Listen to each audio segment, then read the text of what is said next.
Hello, my brilliant students. A very, very warm welcome to all of you WAEC, NECO, and JAM candidates joining me today. We are about to jump into one of the most important topics in your entire syllabus, commerce. We're talking its meaning, its scope, its characteristics, and its functions. So grab your notes and let's get right into it. So, you might be asking, why are we starting here? Well, it's simple. This topic is what I call a certified high score. Seriously, examiners absolutely love it. You're going to see it in your objective questions, in your theory section, and even in essays. If you master what we covered today, you are basically banking guaranteed marks for your exams. Okay, here's our game plan for today. First, we'll lay the foundation, looking right at the syllabus. Then we'll dive deep into the meaning, scope, characteristics, and functions. After that, and this is the fun part, we're going to tackle real past questions together. And to finish, I'll give you a powerful summary and some killer exam tips to help you lock in that A1. Right then, let's kick things off with section 1. Think of this as our foundation. We need to be crystal clear on what the official syllabus, the one the examiners use, actually expect you to know about this topic. And here it is right on your screen. This is straight from the WAEC and NECO syllabus. They want you to know 4 key things: the meaning of commerce, its scope, which, as you can see, is broken down into trade and aids to trade, its characteristics, and of course, its functions in an economy. I want you to know that everything we cover today is 100% aligned with this, so relax, you are learning exactly what you need to pass. Let's get into the main event, section 2. We are now diving into the core concepts, starting with the biggest question of all. What in the world is commerce anyway? Okay, this is the textbook definition you absolutely must know. Commerce covers all the activities involved in the exchange, distribution, and transfer of goods and services, all the way from the people who make them, the producers, to us, the people who use them, the consumers. And crucially, it also includes all the helpers or aids that make this whole process run smoothly. It's all around us. When you buy gari in a Lagos market, that's commerce in action. When Nigeria exports crude oil from Port Harcourt to another country, that entire massive process, that is commerce.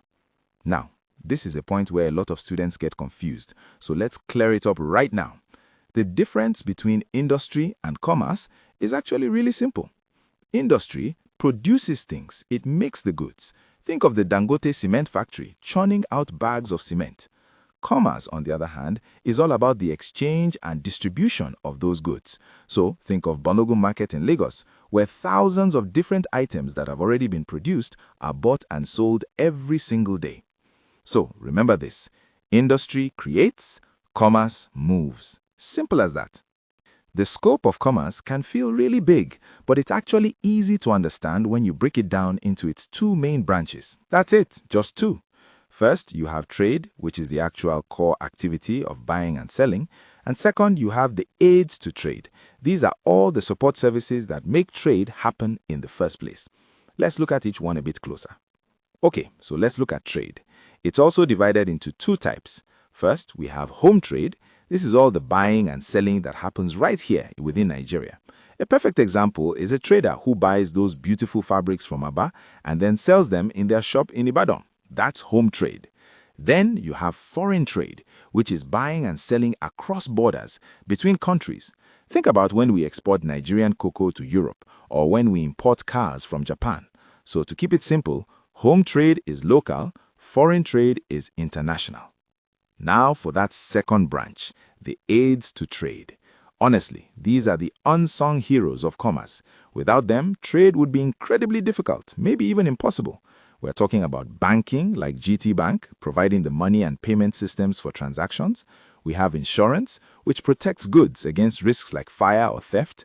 Transportation, like all those trucks you see on the Lagos-Ibadan Expressway, physically moving the goods. Warehousing gives a place to store goods safely, like silos for grains.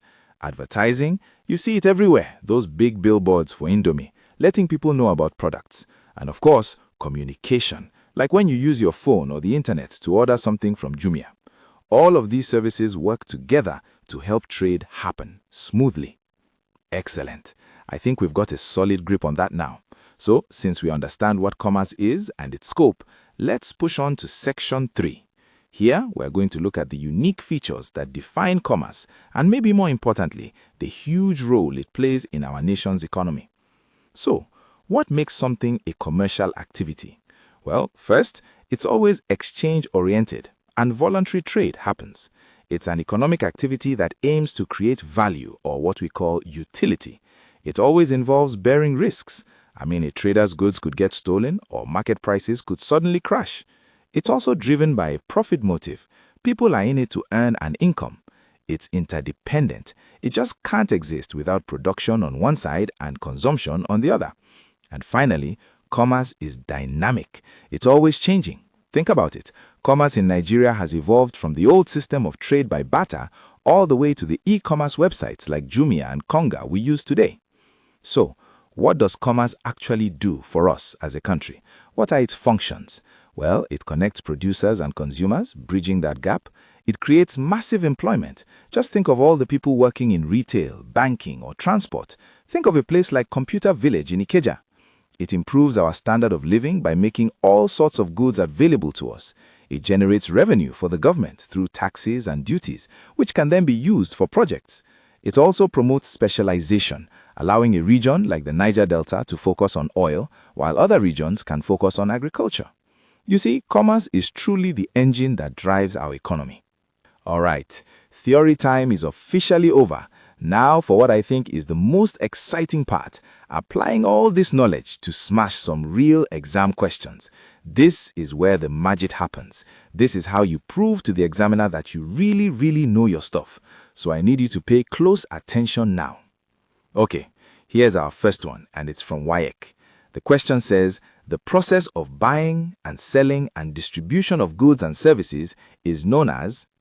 Now, before you even look at the options, focus on the keywords. The question says buying and selling and distribution. That "and" is so important. Let's break this down together. The keywords, as we said, are buying and selling and distribution. Now, let's look at our options. Option A, retail trade, and option E, wholesale trade. Well, those are just parts of trade, right? They don't cover the whole picture, especially not distribution and all the aids. Option C and D are marketing terms, so we can eliminate those. That leaves us with only one option that covers the entire process. Option B, commerce. So the correct answer is B. The most common mistake here is for students to pick A or E, but remember, trade is just one part of commerce. Commerce is the whole shebang. Let's switch gears and tackle a JAM question now. You know, JAM really loves to test you on precise definitions. This one asks, commerce is defined as the study of... Let's analyze these options very carefully. Okay, let's dissect this one. Option A, talking about how man utilizes resources in his environment, that's the definition of economics. Option B, which talks about producing, distributing, and consuming, again, that's economics because it includes production and consumption. What about option C, changing raw materials into finished goods? Well, we just learnt that industry. So that leaves us with option C, how man buys, sells, and distributes goods and services. That is the perfect, precise definition of commerce. So C is our answer. The big trap here is mixing up the definitions of commerce and economics. Just focus on those core activities: buys, sells, and distributes. And for our final practice question, we've got one from NECO. This one zooms in on a specific part of the syllabus. It asks, aids to trade refers to... So, this question is all about identifying the correct list of those support services we talked about. Have a good look and see if you can spot the correct combination. So the key here is to find the list that has only aids to trade and nothing else. Let's look at option A. It includes export and import. Wait a minute, is that an aid? No, that's a type of foreign trade, so A is definitely out. Option C has the same problem. It includes import and export, so that's also wrong. Now, if you look at options B, D, and E, they all list correct aids. So which one is the best answer? We are looking for the most complete list. Option B lists advertising, transport, banking, insurance, and warehousing. That looks pretty complete. Option D seems to be missing transport and warehousing. Option E is missing advertising and communication. Therefore, option B is the most comprehensive and correct list.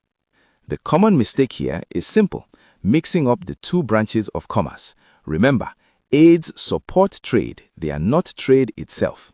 And just like that, we've done it. We've gone through the theory and we've practiced with real official questions. Now for our final section, let's wrap everything up with a quick summary and some powerful tips that are going to give you a serious edge in that exam hall. Here it is, a simple table, perfect for your quick revision. What's the meaning of commerce? It's about exchange and distribution. What's its scope? It's trade plus the aids to trade. What are its key characteristics? It's exchange-oriented and it involves risk-bearing. And what are its vital functions? It creates jobs and improves our standard of living. I'd recommend you screenshot this page. It's perfect for some last-minute revision before you walk into the exam. And now for my personal killer exam tips. Listen closely. Number 1, in any essay question, always define your key term first. Start your answer with commerce can be defined as. It's an easy way to pick up marks. 2, please use headings and numbered points. It makes your answer look neat, organized, and it's so much easier for the examiner to mark. 3, never ever confuse trade with commerce. It is the most common mistake students make. To help you, remember my simple formula. Commerce equals trade plus aids to trade, or T plus A. So before you leave, ask yourself this question. Can I confidently define commerce, list 3 of its characteristics, and explain 4 of its functions using real Nigerian examples? If your answer is yes, then you are ready to smash this topic. I really hope you found this lesson helpful. If you did, please do me a favor and give this video a like. And more importantly, share it with your classmates and friends, anyone who is also preparing for WAEC, NECO, and JAMB. Make sure you subscribe to our channel right now so you don't miss the next topic. Also, be sure to visit www.examkp.com for thousands of free practice questions and answers. Keep studying hard. You've got this. Let's smash these exams.